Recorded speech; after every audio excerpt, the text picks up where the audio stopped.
Thank you so much, Baganda, NKOBAZAMBOGO.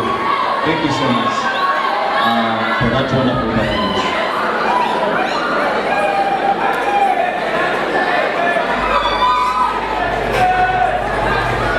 Okay. Please come forward. Come have a seat here. His Excellency here was one of the lovers of this cultural garden. That's the reason he is here. Thank you for remembering us, Your Excellency.